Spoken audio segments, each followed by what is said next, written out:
আসসালামু আলাইকুম। ফিশ গিল খেতে কার না ভালো লাগে, সাথে সফট রুটি। আজকে বিকালবেলা বাচ্চার বায়না ফিশ গিল খাবে, তাই একটু শুরু করলাম তার প্রস্তুতি। এই তো রুটি বানানো স্টার্ট করলাম। ফ্যামিলির সবার জন্য আজকের এই বিকালের নাস্তা।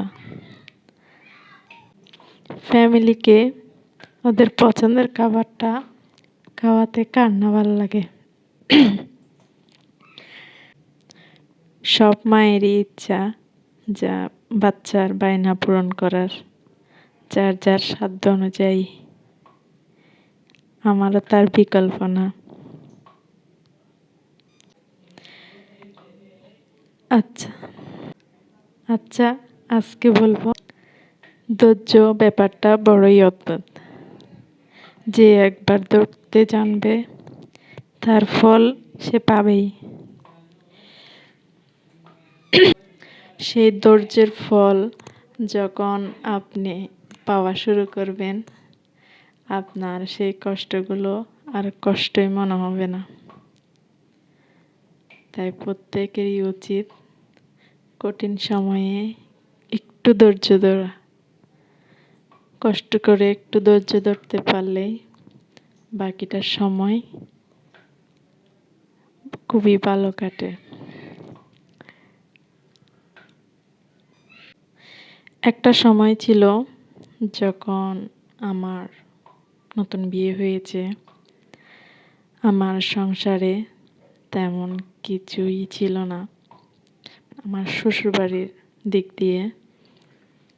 তো আমার বিয়ের পর থেকেই আমার সংসারের একটা একটা জিনিস আমার নিজের হাতের। একটা একটা করেই আমি আমার সংসারের প্রত্যেকটা জিনিস নিয়ে থাকি। যেমন বলেন, আমার চুলো, আমার পাতিল, প্লেট, ছোট্ট ছোট্ট জিনিস থেকে শুরু করে একদম বড় সংসার জীবনে যেগুলার অনেক প্রয়োজন, বলতে পারেন একেবারে শূন্য থেকে শুরু।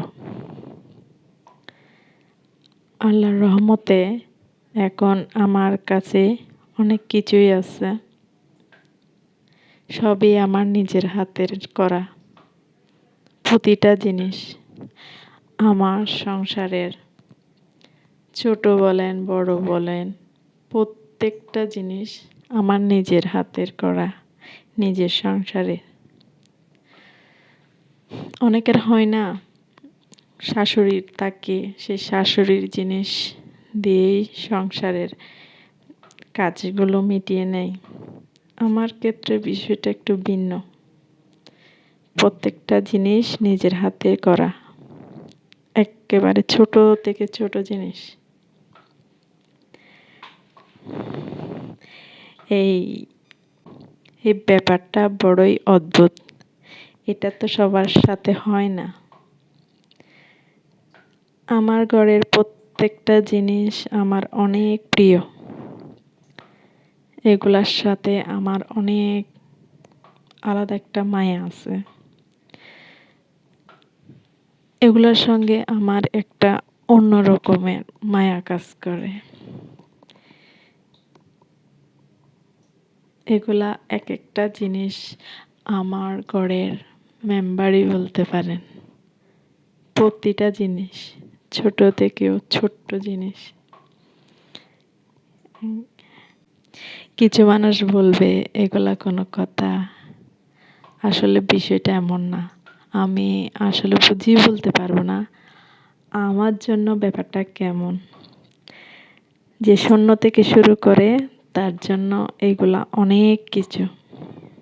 যে ধৈর্য ধরাতে জীবনে অনেক কিছু পাওয়া হলো।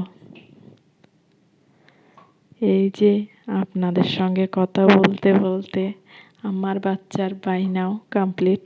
ভালো থাকবেন সবাই। আসসালামু আলাইকুম।